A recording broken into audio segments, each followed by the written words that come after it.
So what? You push papers for the army? My cousin smirked at the barbecue.I wiped my hands on a napkin. No. At fly.He chuckled. Oh yeah. What's your call sign? I said Iron Widow. His dad, a Navy SEAL, froze. Say sorry. Now. He knew exactly who I was. Have you ever had someone you love, someone from your own family, constantly tear you down, mock your life's work, and make you feel invisible? It happened to me 4 years, until one day, at a backyard barbecue, my cousin pushed me too far. And in that moment, in front of his own father, a man who knew exactly what I was capable of, I finally drew the line. What happened next? Well, it changed everything. You see, I'm Lieutenant Colonel Brittany Hawking. I'm 39 now, and my call sign is Iron Widow. For most of my adult life, I flew combat missions for the U.S. Air Force. But back then, at family gatherings, I just smiled, let my cousin Ryan have the spotlight, and kept my mouth shut. It was easier. Or so I thought.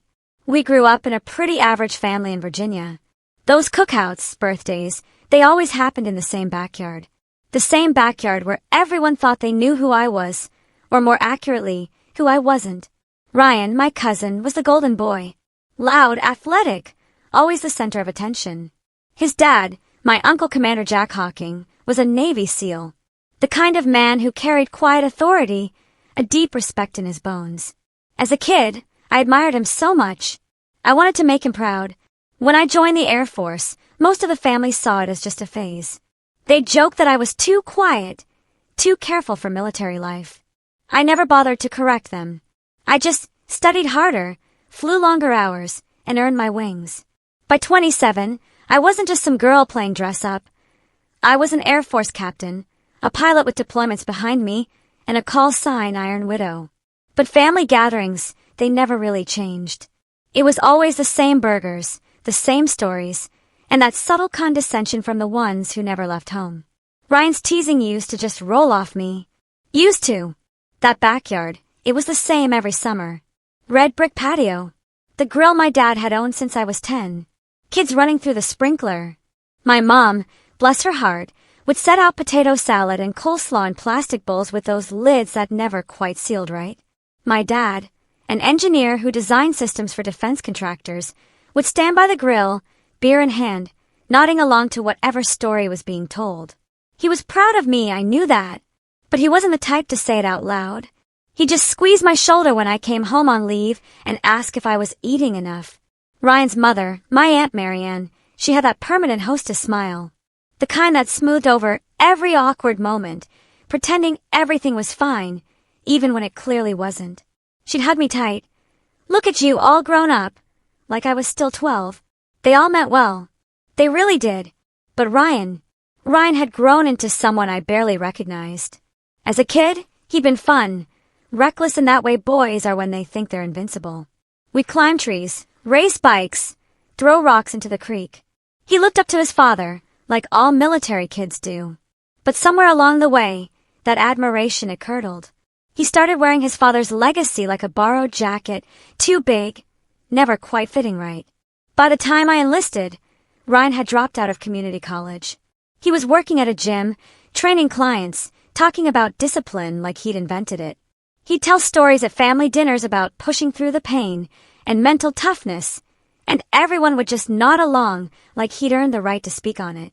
Meanwhile, I was at Lackland Air Force Base, running until my lungs burned, learning to fly aircraft that cost more than every house on our block combined. I didn't talk about it much. Not because I was ashamed, but because I didn't feel the need to. The work, it spoke for itself. When I came home after my first deployment, my uniform still smelled faintly of jet fuel and desert dust. I'd been flying close air support missions out of Bagram, long hours in the cockpit, eyes scanning for targets, coordinating with ground units, making sure our people came home. It wasn't glamorous. It was exhausting, precise, and absolutely necessary. Ryan saw the uniform, and he smirked. "You look tired," he said, with that casual, dismissive tone. "What? Paper jams at headquarters?" The room went quiet. My mother's smile faltered. My father set his beer down a little too hard. Commander Hawking, who'd been laughing at something an uncle said, glanced over at me. His expression didn't change, Not really, but I saw a flicker of something. Maybe respect. Maybe apology. He didn't correct his son. I just laughed it off. Something like that. That was the first time I truly realized how deep the imbalance ran. Ryan needed to be the tough one, the military-adjacent one, the one people respected by association. And I was just the quiet girl who flew planes. Nobody asked what that meant. Nobody really wanted to know. I'd earned my wings at 23, after a year of rigorous training that washed out more than half my class. Flight school wasn't about being brave. It was about being precise, calm under pressure, able to make split-second decisions when lives were on the line. I wasn't the best pilot in my class, but I was consistent. I didn't panic. I didn't freeze. And when the instructors pushed us harder, I pushed back. My call sign, Iron Widow, it came later, during my second deployment. Call signs aren't something you choose. They're given to you by your squadron, usually after you've done something memorable. Sometimes embarrassing. Sometimes legendary. Mine came after a night mission in Helmand Province. A mission I still don't talk about at family gatherings. We'd been flying support for a SEAL recon team that had gotten pinned down in a valley. The extraction corridor was hot. Enemy fire lit up the ridge lines. RPGs streaked across the sky. The original extraction chopper took damage and had to pull back. The team was stranded, taking casualties, running low on ammo. Command was scrambling for options. I was circling overhead in my A-10 Warthog, low on fuel, already past the point where I should have RTB'd, returned to base. My wingman, Captain Drew Sanderson, was trying to talk me down. Widow, we're bingo fuel. We have to go. I looked at the coordinates, at the thermal images of the team below, and I made a choice. Negative. I'm making a pass. I dropped low, lower than doctrine recommended, and I lit up that ridge line with everything I had. 30mm cannon fire, precision that came from muscle memory, and 1,000 hours of training. I cleared the corridor long enough for the backup chopper to get in and pull them out. Every single SEAL made it home. When I landed back at base, my aircraft had taken fire. Not enough to down me, but enough that maintenance gave me a look that said I'd used up some luck. My squadron commander didn't reprimand me. He just nodded and walked away. 2 days later, the call sign was official. Iron Widow. The pilot who didn't leave people behind. Commander Hawking, he knew that story. He'd served with some of those SEALs. He knew what it meant when someone flew into a hot zone to pull out a team. But he never told Ryan. And Ryan never asked. He just kept talking about discipline, about toughness, about things he'd never actually done. I didn't resent him for it. Not really. Resentment takes energy, and I was too busy flying, training, leading. But I noticed the pattern. Every family gathering, every holiday, every backyard barbecue. Ryan would find a way to diminish what I did. It was never outright hostile, just casual, dismissive. Oh, Brittany's home. How's the office job? Or, must be nice, flying a desk. And every time, the family would laugh. Uncomfortable, but unwilling to intervene. My mother would change the subject. My father would clear his throat. Commander Hawking would look at me with that same unreadable expression, and I'd wonder if he was waiting for me to defend myself, or if he thought I didn't need to. I told myself it didn't matter. I had my work. I had my squadron. I had the respect of the people who actually understood what I did. That should have been enough. And most days it was. The older Ryan got, the more he leaned on his father's shadow. He bragged about military discipline he'd never earned and dismissed my career as desk duty. When I came home on leave after a deployment in Kandahar, he smirked across the dinner table. You look tired. What? Paper jams at headquarters. I laughed it off, even as the room went quiet. Commander Hawking gave me a nod. Maybe respect, maybe apology, but said nothing. The imbalance grew. Every family event became a low-grade performance. Ryan, the loud civilian hero. Me, the quiet professional who probably just files flight plans. No one corrected him. I didn't need validation from them. Or so I told myself. The thing about being underestimated is that it gives you room to move. People who don't take you seriously don't watch you as closely. They don't ask questions. They don't notice when you've changed, grown, become someone they wouldn't recognize if they actually looked. I was 29 when I returned from Kandahar. That deployment had been different. Longer. Harder. More complex. We've been flying missions in support of ground operations, providing close air support for convoys, reconnaissance for special operations teams, medevac cover when things went sideways. I'd logged over 200 combat hours in 6 months. My squadron commander had put me in for a commendation. I didn't talk about it at home. Ryan was 31 by then, still working at the gym, still living in the same apartment he'd rented after moving out of his parents' house. He had a girlfriend who seemed nice enough, though she always looked a little tired when she came to family gatherings, like she'd already heard all of Ryan's stories twice.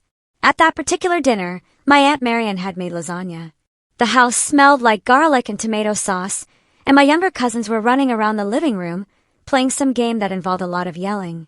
My mother was helping in the kitchen, and my father was out back with Commander Hawking, talking about something related to naval architecture. I'd just arrived, still in my civilian clothes, jeans, a simple blouse. Nothing that suggested I'd spent the last 6 months in a war zone. Ryan saw me first. "Brittany, how's the Air Force treating you?" I set my bag down by the door. "Good. Busy." He grinned. That same easy grin he'd always had. The one that made people like him, even when he was being insufferable. "Yeah, I'll bet. You've been up to filing reports, scheduling flights." I could have corrected him. I could have told him about the mission where we provided cover for a medevac extraction under fire, or the night I'd flown low enough to draw enemy attention away from a convoy that was taking casualties. I could have mentioned the commendation, the fact that I was being considered for early promotion to major. But I didn't, because the truth was, I didn't owe him an explanation. "Something like that," I said. He laughed, and a few other relatives joined in. That polite, uncomfortable laughter that fills the space when no one knows what else to say. My mother appeared in the doorway, wiping her hands on a dish towel, and gave me a look that said, "Let it go." So I did. I let it go, the way I always did. But something shifted that night. Maybe it was the exhaustion. Or maybe it was the realization that I'd been letting this happen for years. I'd been so focused on proving myself in the places that mattered, in the cockpit, with my squadron, in combat, that I'd never bothered to set the record straight at home. And that silence had allowed Ryan to build his own narrative, one where I was just a pilot who did paperwork, and he was the one who understood what toughness really meant. After dinner, I found Commander Hawking on the back porch. He was standing by the railing, looking out at the yard, a beer in his hand. He glanced over when I stepped outside, and for a moment, neither of us said anything. "Heard you did good work in Kandahar," he said finally. I shrugged. "Just my job." He nodded slowly. I could see him weighing his words, deciding how much to say. Ryan doesn't mean anything by it. You know, he's just trying to find his place. I looked at him then. Really looked at him. Commander Jack Hawking, a man who'd spent 25 years in the Navy, who'd led teams into some of the most dangerous places on Earth, who'd earned every ounce of respect he carried. And here he was, making excuses for his son. "I know," I said, "but he doesn't get to define my place." He didn't respond, but something in his expression shifted. A flicker of recognition. Maybe even approval. He raised his beer in a small, quiet toast. I nodded back. The next family gathering was a 4th of July barbecue. Same backyard, same grill, same relatives.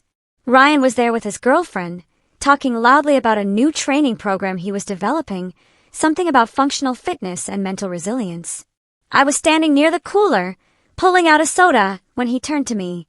"So, Brittany, you ever think about doing something more hands-on? I mean, flying's cool and all, but it's not like you're really in the fight, you know." I popped the tab on the soda and took a sip, letting the moment stretch. My father, who'd been flipping burgers nearby, went still. My mother's conversation with Aunt Marian faltered, and Commander Hawking, who'd been standing on the other side of the patio, turned his head slightly, watching. I met Ryan's eyes. "I am in the fight, Ryan. That's the part you don't understand." He blinked, caught off guard by the directness. "I didn't mean. I know what you meant," I said. "And I'm telling you you're wrong." The silence that followed was different from the usual uncomfortable pauses. This one had weight. My father went back to the grill, but I saw the hint of a smile on his face. My mother gave me a small nod, and Commander Hawking, he raised his beer again, just slightly, that same quiet toast. Ryan didn't push it. He changed the subject, started talking about something else. But the dynamic had shifted. For the first time, I'd drawn a line, and everyone had seen it. I didn't need to explain myself, didn't need to justify my career or my choices. But I also didn't need to let someone else's insecurity define me. That was the lesson I'd been learning, slowly, painfully, over years of deployments and family gatherings. Respect isn't something you demand. It's something you earn. And sometimes, it's something you claim. Ryan and I didn't talk much for the rest of that summer. Not out of anger, but out of a new understanding. He built his identity around proximity to toughness, and I built mine around actually living it. We were never going to see eye to eye, and that was okay. I had my life, he had his, and the family was finally starting to see the difference. The turning point came at that very summer barbecue. Red cups, kids playing tag, country music humming in the background. Ryan, in full showman mode, was telling exaggerated stories about his training. I was at the grill. It was late August, the kind of humid Virginia afternoon where the air felt thick enough to swim through. My father had set up the grill early, and by noon, the backyard was full. Aunts, uncles, cousins, neighbors, people who'd been coming to these gatherings for so long they were practically family. Someone had brought a Bluetooth speaker, and classic rock was playing just loud enough to be background noise without drowning out conversation. I'd been home for 3 days, a brief leave between training cycles. I was 31 by then, still a captain, but the promotion board results were due any day. I'd been recommended for major by my squadron commander, and if the board agreed, I'd pin on the oak leaves by my next birthday. I hadn't mentioned it to anyone. Felt like tempting fate. Ryan was holding court near the picnic table. A cluster of younger cousins and a few neighbors gathered around him. He was talking about some new certification he'd gotten, something related to high-intensity interval training. He had that animated quality he always got when he had an audience, gesturing with his hands, his voice carrying across the yard. I was at the grill, helping my father with the burgers. He'd asked me to watch the temperature while he went inside for more propane, and I was standing there, spatula in hand, watching the meat sizzle when Ryan's voice cut through the chatter. So what? You file paperwork for the Air Force. I looked up. He was grinning at me. That same easy grin. But there was something performative about it. He wanted a reaction. Wanted to be the funny one. The guy who could get away with teasing his accomplished cousin because, hey, it was all in good fun, right? I wiped my hands on a napkin, taking my time. No, I fly. He laughed, and a few people around him laughed too, uncertain. Oh yeah? What's your call sign then? The question hung in the air. Call signs aren't something most civilians understand. They think it's like a nickname, something cool you get to pick for yourself. They don't realize it's a mark of respect, earned through actions, given by the people who fly beside you. And they definitely don't realize that some call signs carry weight beyond the squadron. I met his eyes. Iron Widow. The name hit like a drop in pressure before a storm. The laughter stopped. A few people glanced at each other, confused by the sudden shift in tone. And Commander Jack Hawking, who'd been laughing with my father and a couple of uncles near the cooler, went completely still. He turned slowly, his eyes locking onto mine with an intensity I'd rarely seen outside of formal military settings. For a moment, he just stared. I could see him running through his mental files, connecting dots, verifying what he'd just heard. Then he looked at his son. Boy, apologize. Now. Ryan froze. The grin slid off his face, replaced by confusion and the first hint of embarrassment. Dad, I was just, now. The word came out flat, with no room for negotiation. This wasn't a suggestion. This wasn't parental annoyance.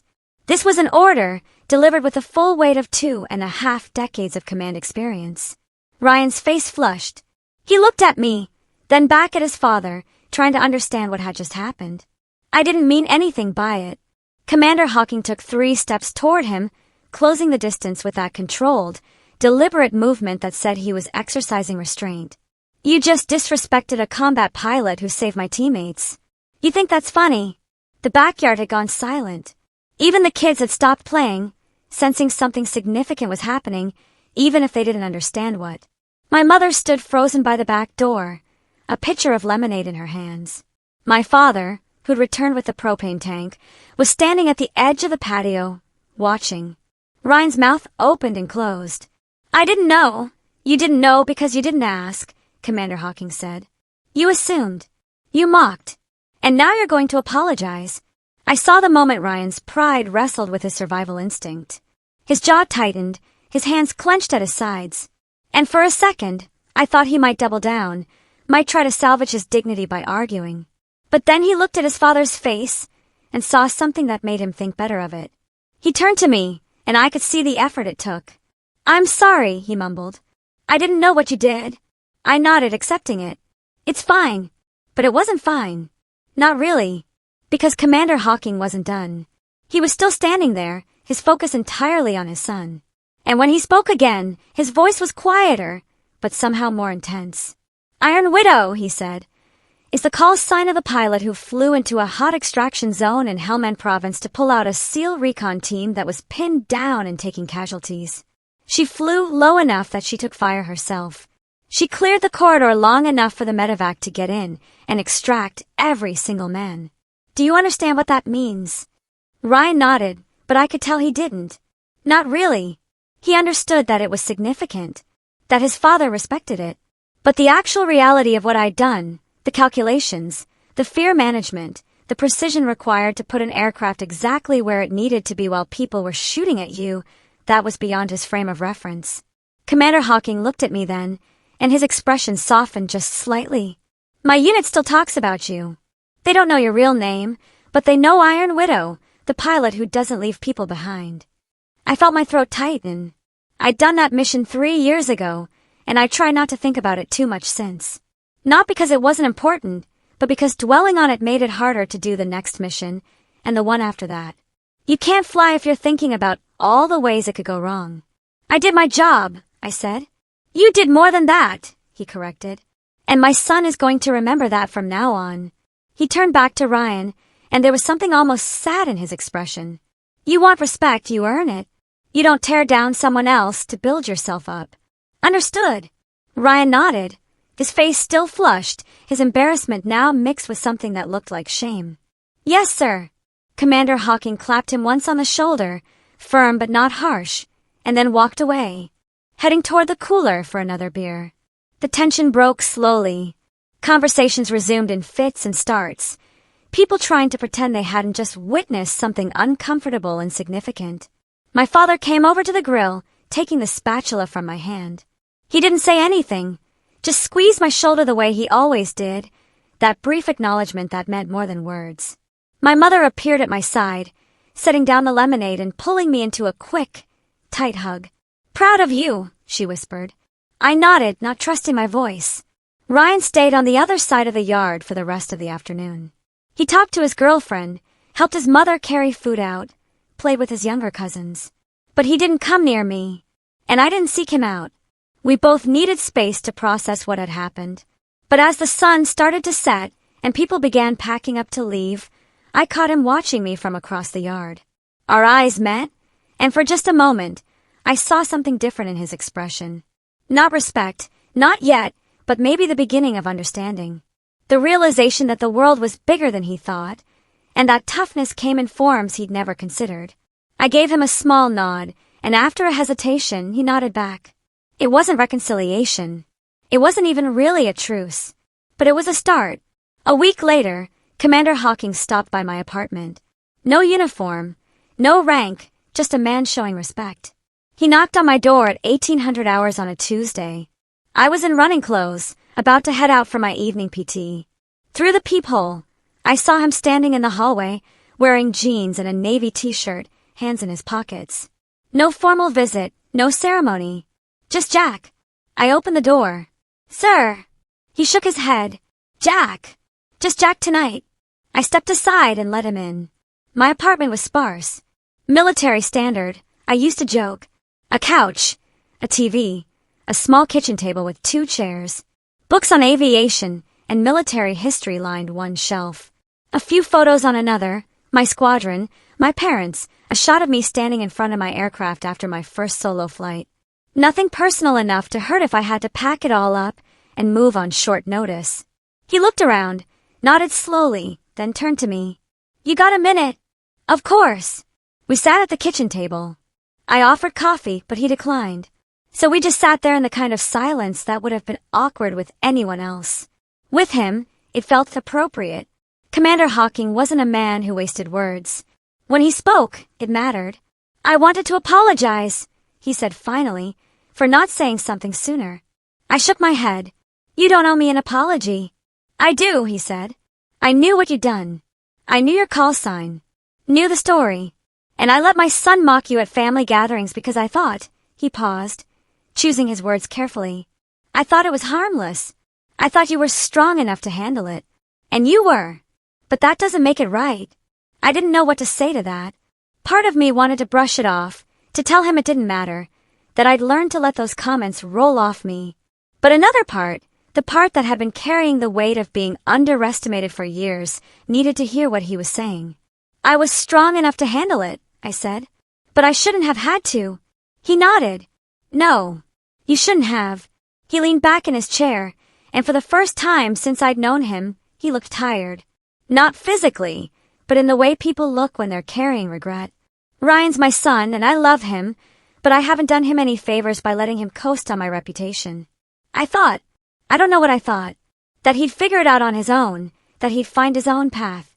But instead, he's built his whole identity around proximity to something he's never actually done. He's not a bad person," I said, and I meant it.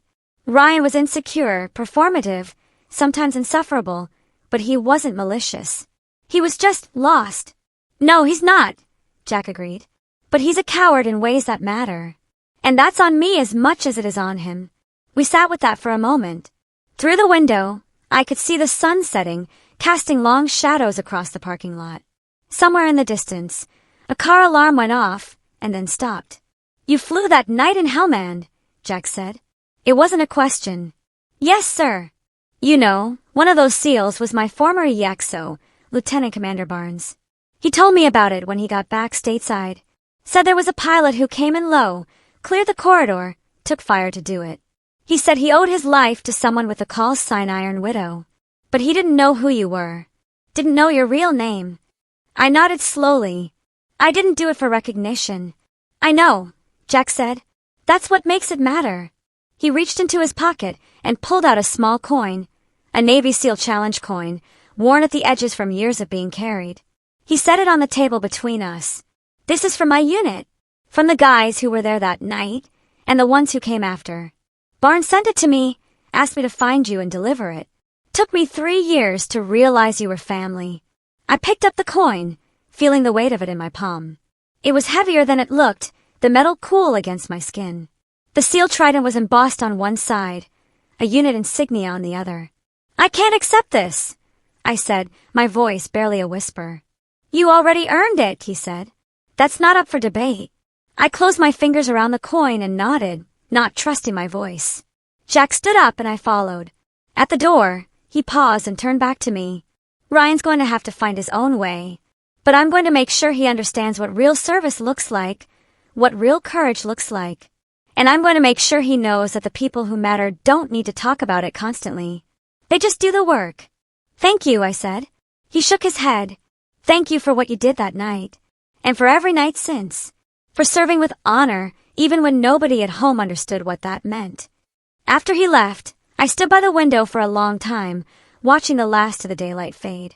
The coin was still in my hand, and I turned it over and over, feeling the ridges and grooves.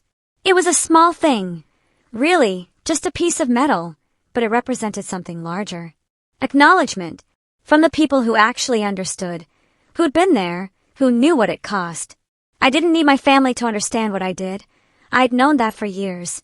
But having someone like Jack Hawking bridge that gap, to translate my service into terms they might finally comprehend, that mattered more than I'd expected. The next morning, I went for my run, and then reported for duty at 0600 hours. My squadron commander called me into his office at 0830.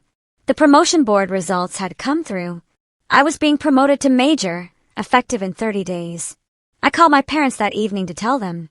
My mother cried. My father's voice went thick with pride. They'd always supported me, even when they didn't fully understand my career, and hearing their joy reminded me that some things, family, love, pride, transcended understanding. I didn't call Ryan. That bridge would have to be rebuilt. Slowly, if it was rebuilt at all. But I thought about him as I hung up the phone. Wondered if his father had talked to him. If he was beginning to see the world differently. I hoped so. For his sake, more than mine. The coin sat on my dresser, next to my dog tags and my commissioning certificate. I looked at it every morning when I got dressed for work. A reminder that the people who mattered already knew. The rest would catch up eventually. Or they wouldn't. Either way, I had a job to do. The shift wasn't immediate or dramatic. It happened in small increments over the next 2 years, like erosion working on stone. Each family gathering brought subtle changes. A different tone in how people spoke to me, questions that assumed competence rather than quaintness, introductions that included my rank and position instead of vague references to the military. I made major at 33, which put me slightly ahead of the typical promotion timeline. My squadron commander had written a strong recommendation, emphasizing not just my flight hours and combat record, but my leadership potential. By the time the promotion came through, I'd already been serving as deputy flight commander, managing schedules, training junior pilots, handling the administrative machinery that kept our squadron operational. Leading a flight unit meant responsibility for 12 pilots and their missions. It meant briefings at 0530 hours, debriefings that stretched past 2200, and the weight of knowing that every decision I made could impact whether someone came home. It meant less time in the cockpit and more time managing, planning, coordinating. Some pilots hated the transition from flying to leading. I thought I was good at both. Ryan, meanwhile, was struggling. His engagement had ended 6 months after that October dinner. His fiancée deciding she wanted someone with more direction, more stability. He'd quit the gym and started working for a logistics company, driving routes, loading trucks. Honest work, necessary work, but a far cry from the life he'd imagined for himself. I heard about it through my mother, who tried to be diplomatic, but couldn't quite hide her concern. "He's just searching," she'd say during one of our phone calls, "trying to figure out who he's supposed to be." I didn't comment. Ryan's journey wasn't mine to judge or fix. At Christmas that year, he showed up to the family gathering quieter than usual. No big stories, no performance. He helped set up tables, play with the younger cousins, and when someone asked what he was doing for work, he answered simply, "Logistics." It's good work. Commander Hawking had retired from the Navy by then, and retirement suited him. He'd taken a consulting position with a defense contractor, advising on special operations logistics. He seemed more relaxed, less burdened by the weight of active command. He and Ryan were talking more, real conversations, instead of the one-sided lectures that had characterized their relationship before. I saw them outside during the Christmas gathering, standing by the fence that bordered my parents' backyard. They were talking quietly, Ryan's hands in his pockets, Jack's arms crossed, but his posture open. Whatever was being said, it looked important. When they came back inside, Ryan caught my eye and nodded. Not apologetic, not performative, just acknowledgement. I nodded back. The following spring, I was offered command of a flight squadron. Not just deputy flight commander anymore, but the full position, squadron commander, responsible for 60 pilots and support personnel. It meant another duty station, a move across the country to Nellis Air Force Base in Nevada. It meant more responsibility, higher stakes, and the kind of leadership position that could define the rest of my career. I accepted immediately. My family threw me a going-away dinner before I moved. My mother cried, the way she always did when I was leaving, but there was pride mixed with the sadness now. My father gave me a new watch, something practical and precise that he clearly spent time selecting. "For keeping track of all those missions," he said, and his voice was thick. Commander Hawking gave me a firm handshake and a piece of advice. "Command is lonely. Don't forget that the people under you need to see you human sometimes, not just competent." Ryan showed up late, carrying a gift bag. Inside was a book, a biography of Chuck Yeager, the first pilot to break the sound barrier. He'd inscribed the inside cover, "To Brittany, for breaking barriers I didn't even know existed. Proud to be your cousin, Ryan." I looked up at him, surprised. He shrugged, uncomfortable but sincere. "Figured you'd appreciate it more than I would. Anne, I wanted you to know. I'm glad you didn't let people like me make you smaller." "I couldn't afford to," I said. He smiled, sad but genuine. Yeah, I'm starting to understand that. We hugged briefly, awkwardly, the way family does when they're trying to bridge years of misunderstanding in a single gesture. It wasn't perfect reconciliation. We hadn't magically become close. But it was honest, and that mattered more. The move to Nellis was intense. Taking command of a squadron meant inheriting 60 people's careers, problems, hopes, and fears. I spent the first month learning names, reviewing records, sitting in on training exercises, and establishing my command philosophy. I wasn't trying to be the friendly commander or the hard-ass commander. I was trying to be the competent commander, the one people trusted to make the right call when it mattered. My call sign followed me, of course. Iron Widow wasn't something I could escape, and I didn't try to. The younger pilots looked at me with a mix of respect and curiosity, wondering if the stories were true, if I was really the pilot who'd flown into that hot zone in Helmand. I didn't confirm or deny. I just did the work. 6 months into my command, we deployed to support operations in the Middle East. I flew combat missions while also managing the squadron's operations, a dual role that meant 14-hour days and constant pressure. But I had good people under me, experienced pilots who knew their jobs, junior officers who were hungry to prove themselves, enlisted personnel who kept the machinery running. During one particularly difficult mission, when we were providing cover for a special operations insertion that had gone sideways, I found myself thinking about that night in Helmand, about the decision to stay when doctrine said to leave, about the calculations that had to be made in seconds, about the weight of knowing lives depended on precision. I made the call to extend our air support window, coordinating with ground commanders and adjusting our fuel reserves to give the team on the ground every possible second. We got them out. All of them. When we debriefed after the mission, one of my younger pilots, a first lieutenant named Kowalski, who'd only been with the squadron for 3 months, asked me how I'd known to make that call. Experience, I said, and understanding that the mission isn't just about following procedure. It's about bringing people home. He nodded, absorbing that, and I saw him file it away for future reference. That's what leadership was. Not grand speeches or dramatic moments, but small lessons transmitted through example building. Competence, one mission at a time. Back home, my family's understanding of my career continued to evolve. My mother started reading articles about the Air Force, sending me links to stories about women in combat aviation.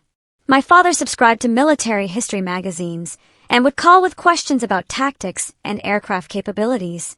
Even my aunts and uncles, who'd never shown much interest before, started asking substantive questions instead of making polite noises. Ryan called once while I was deployed. The connection was scratchy, but I could hear him clearly enough. "Just wanted to check in," he said. "Make sure you're okay out there." "I'm fine," I said. "Good. Your mom's worried, so I figured I'd call and see if you needed anything." It was a small gesture, but significant. Ryan, reaching out, not to perform or compete, but just to check in, to be family in the way that actually mattered. "I'm good," I said. "But thanks for calling." "Yeah, well, stay safe." "Always do." After I hung up, I sat in my quarters for a moment, thinking about how far we'd both come. Ryan was still figuring himself out, still searching for his place in the world. But he wasn't pretending anymore, wasn't hiding behind someone else's accomplishments. He was just trying to be decent, and that was progress.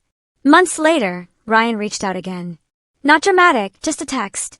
"Heard about your commendation. Congrats. Beer sometime." The commendation he was referring to was a meritorious service medal awarded for my work during the deployment and my leadership of the squadron through a complex operational cycle. It wasn't the kind of thing that made headlines, but it was recognized within military circles, and somehow word had filtered back to the family. I typed back, "I'm in Nevada. Next time I'm home." His response came 3 minutes later. "Sounds good. Just wanted to say congrats." It was 4 months before I made it back to Virginia. A combination of leave and a conference in D.C. gave me a week on the East Coast, and I spent most of it with my parents. They'd aged in the 2 years since I'd moved to Nevada. Not dramatically, but noticeably. My father moved a little slower. My mother's hair had gone more gray. It reminded me that time was passing, that the people I loved weren't immortal, that I needed to make these visits count. Ryan drove up on a Saturday afternoon. I was sitting on the back porch when he pulled into the driveway, and I watched him get out of his truck. A newer model, work-worn but well-maintained. He'd put on a little weight, but it looked healthy, like he'd stopped trying to maintain the gym-perfect physique that had always seemed more performance than preference. "Hey," he called as he walked around the house. "Hey," I replied. We didn't hug. Just did that half-wave people do when they're not sure how to greet each other. My mother had set out drinks in a cooler, beer, soda, water, and Ryan grabbed 2 beers, handing me one before settling into one of the patio chairs. For a few minutes, we just sat there, drinking and watching the yard. The same yard where we played as kids, where I'd been mocked at that barbecue 3 years ago, where the family had gathered dozens of times for cookouts and celebrations. It looks smaller now, or maybe I'd just gotten used to bigger horizons. "So," Ryan said finally, "Squadron Commander, that's a big deal." "It is," I said. "How's it going?" "It's going well. Challenging, but good." He nodded, taking a long pull from his beer. "I looked up what that medal was for, the meritorious service one. Read about what you have to do to earn it." "Wikipedia?" I asked, the corner of my mouth twitching. He laughed. A short, genuine sound. "Yeah, Wikipedia and some military forums." I wanted to understand. "And what did you find?" He set his beer down on the table between us, and I could see him choosing his words carefully. "That you've been doing this whole other life that none of us understood. That you're responsible for 60 people. That you've flown combat missions I can't even imagine. That you've earned respect in a world where respect actually means something." He paused. "And that I spent years making jokes about paperwork." I didn't respond immediately. The truth was, I'd let go of most of the resentment years ago. Holding on to it took energy I didn't have, and staying angry at Ryan felt like punishing myself more than him. But hearing him acknowledge it, unprompted, mattered. "You didn't know," I said. "I should have asked," he countered. "That's what I've been thinking about. I should have just asked what you did instead of assuming. Instead of needing to be the one everyone paid attention to." A bird landed on the fence at the edge of the yard. Some small brown thing I couldn't identify. We both watched it for a moment, grateful for the distraction. "I wanted to feel like the tough one," Ryan continued, "like I had some claim to that world because of my dad. And when you actually lived it, actually did the work, it made me feel small. So I tried to make you smaller instead." He looked at me then, direct eye contact. "That was cowardly." "I'm sorry." "You already apologized," I said. "At the barbecue." "That was because my dad made me," he said. "This is because I actually understand now. There's a difference." I took a sip of my beer, letting that settle. He was right. There was a difference. The first apology had been about survival, about avoiding his father's disapproval. This one was about growth, about actually seeing what he'd done wrong and owning it. "Apology accepted," I said. He nodded, and some of the tension left his shoulders. "Thanks." We sat in silence for a bit longer, but it was comfortable now. The kind of quiet that happens between people who've said what needed saying and don't feel compelled to fill every second with noise. "So what are you doing now?" I asked. "Mom said you left the logistics company." "Yeah, I'm working for a nonprofit now. Veteran Services, helping guys transition back to civilian life, connecting them with resources, that kind of thing." I raised my eyebrows. "That's good work." "It is," he said, and there was genuine satisfaction in his voice. "I'm not pretending to be something I'm not anymore. I'm not a veteran. I didn't serve, but I can still help the people who did, and it turns out I'm pretty good at it. Good at listening, at navigating bureaucracy, at connecting people with what they need." "How'd you find it?" "Dad, actually," Ryan said. "After he retired, he started volunteering with them. Told me they needed help, and that I should check it out. I figured, why not? I was thinking I'd volunteer for a few weeks, and they ended up offering me a job." "Commander Hawking's still pushing you in the right direction?" I teased. Ryan smiled. "Yeah, but it's different now. He's not telling me who to be. He's just showing me options and letting me figure it out. And for the first time, I feel like I'm doing something that matters, something that's mine." "You know." I did. That feeling of ownership over your work, of building something that reflected your actual values and capabilities rather than someone else's expectations. I knew it intimately. "I'm glad," I said genuinely. Thanks. He finished his beer and reached for another. Can I ask you something? Sure. That night in Hellman, the one my dad talks about. What was that like? I'd been asked that question before, by reporters, by other pilots, by people who wanted a war story to tell at parties. I usually deflected, gave the minimum information necessary to satisfy curiosity without revealing anything real. But this felt different. Ryan wasn't asking for a story. He was asking to understand. It was terrifying, I said. Every alarm in the cockpit going off, tracers coming up from the ground, knowing that if I miscalculated by even a few meters, I'd either miss the target or get shot down. But there were people on the ground who needed help, and I had the training and the aircraft to provide it. So I did. Just like that. Just like that, I said. You don't think about being brave in the moment. You think about the calculations, the angles, the timing. The fear comes later, when you're back on the ground and you realize what could have happened. Ryan nodded slowly, processing. My dad talks about you to his SEAL buddies. Did you know that? No, I said, surprised. He does. They ask about family, and he mentions me, but then he talks about you. About Iron Widow. Says you're the real deal, that you've got the kind of courage he spent his whole career trying to instill in his teams. I felt my throat tighten. Commander Hawking had never said anything like that to me directly. Praise from him was usually a nod, a brief acknowledgement, the kind of minimalist approval that military men specialized in. Hearing that he spoke well of me when I wasn't around hit differently. That means a lot, I said quietly. He's proud of you, Ryan said. And honestly, so am I. Took me a while to get there, but I am. We finished our beers as the sun started to dip lower in the sky, casting long shadows across the yard. My mother came out at one point to offer food, but we declined, content to just sit and talk. We covered easier topics after that. His work, my squadron, family gossip, his thoughts about maybe getting back into dating. When he finally stood to leave, we did hug this time. A real one, not the awkward half gesture from earlier. He clapped me on the back, and I returned it. Don't be a stranger, he said. I won't. And stay safe out there. Mom worries, but so do I. I will. I watched him drive away, his truck disappearing down the street, and felt something settle inside me. This wasn't a dramatic reconciliation. Wasn't some tearful moment of brotherhood restored. It was quieter than that, more honest. It was two people who'd hurt each other, intentionally and otherwise, finding a way to exist in the same space with mutual respect. My father came out onto the porch as I was gathering up the empty bottles. Everything okay? He asked. Yeah, I said. Everything's good. He nodded, understanding in the way he always did, without needing lengthy explanations. He's growing up. Finally. We both are, I said.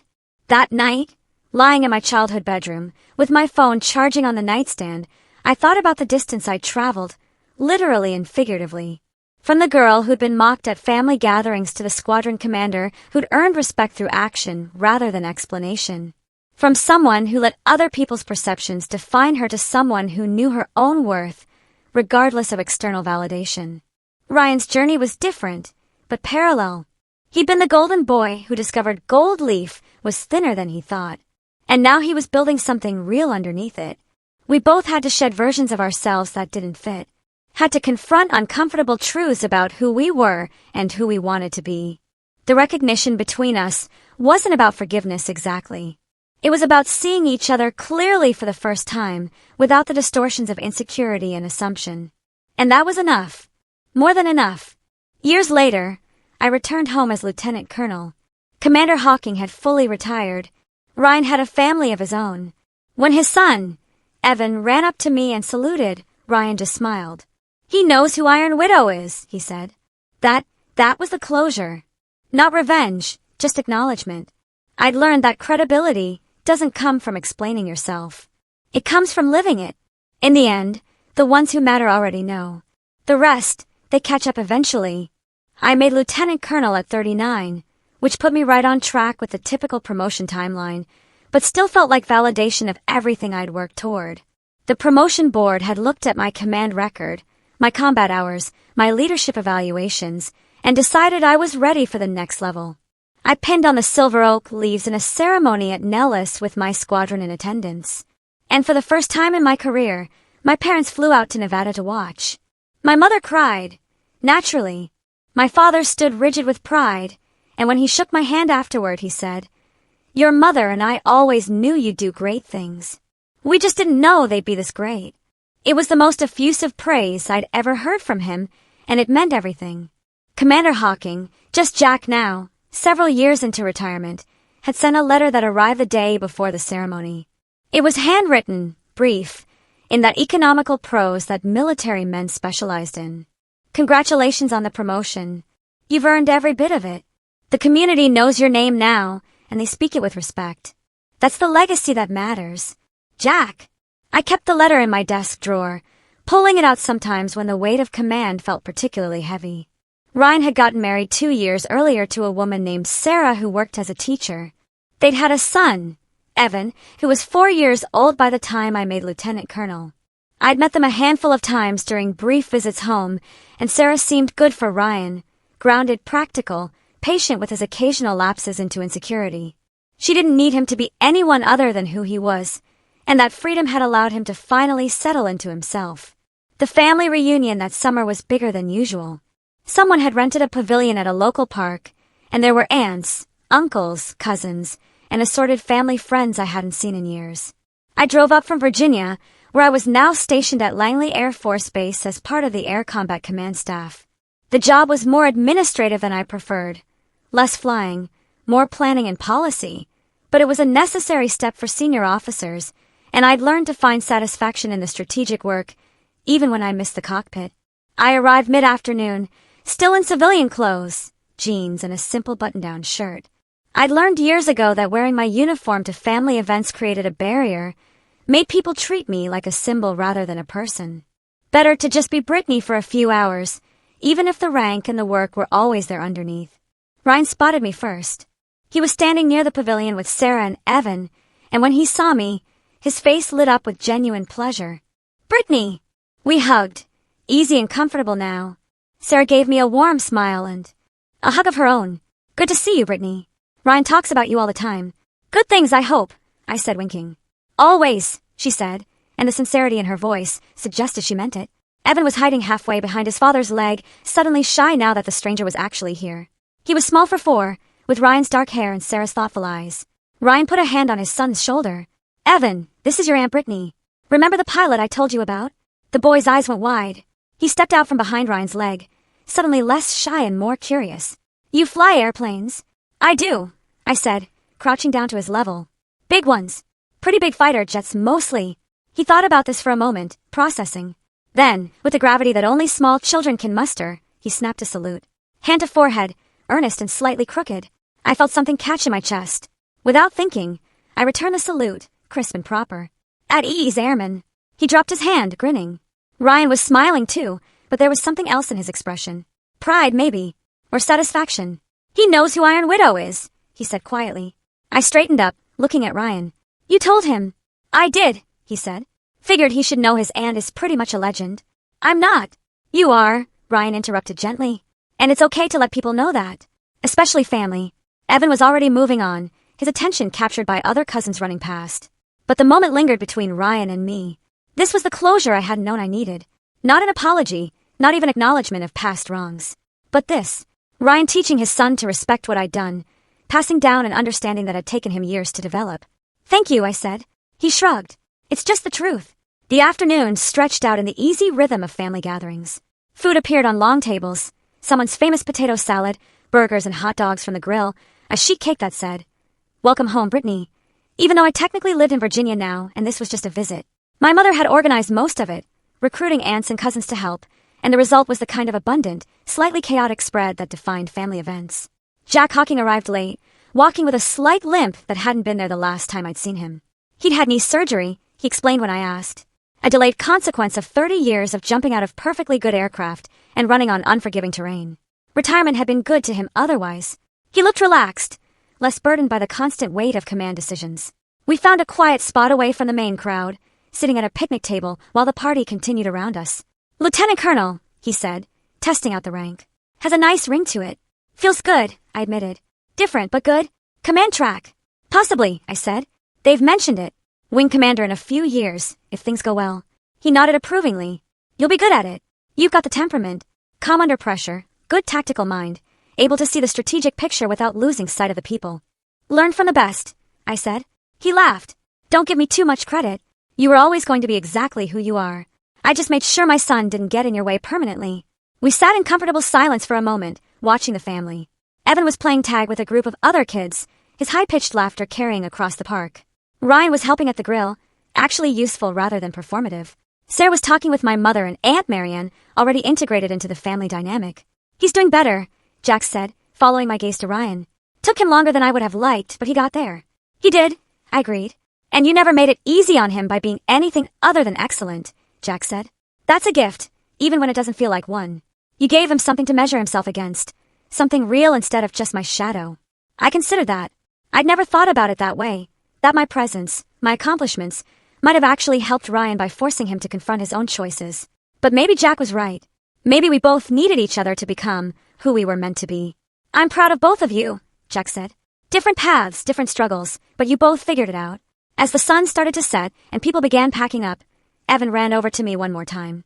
His shirt was grass-stained, his face flushed from running, but he was beaming. Will you come back again? He asked. Absolutely, I said. And will you tell me about flying?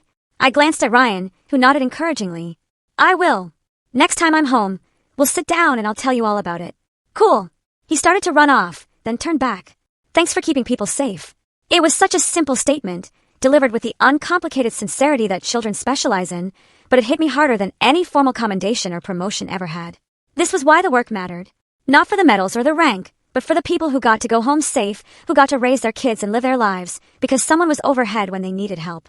You're welcome, I said, my voice a little thick. Driving back to Langley that night, I thought about the journey that had brought me here. The girl who joined the Air Force to prove something, who'd earned her wings and her call sign, and her rank through work that most people would never understand. The woman who learned that credibility doesn't come from explaining yourself, that respect is earned through action rather than words, that the people who matter already know your worth. I thought about Ryan, finally comfortable in his own skin, teaching his son to respect service without needing to claim it for himself.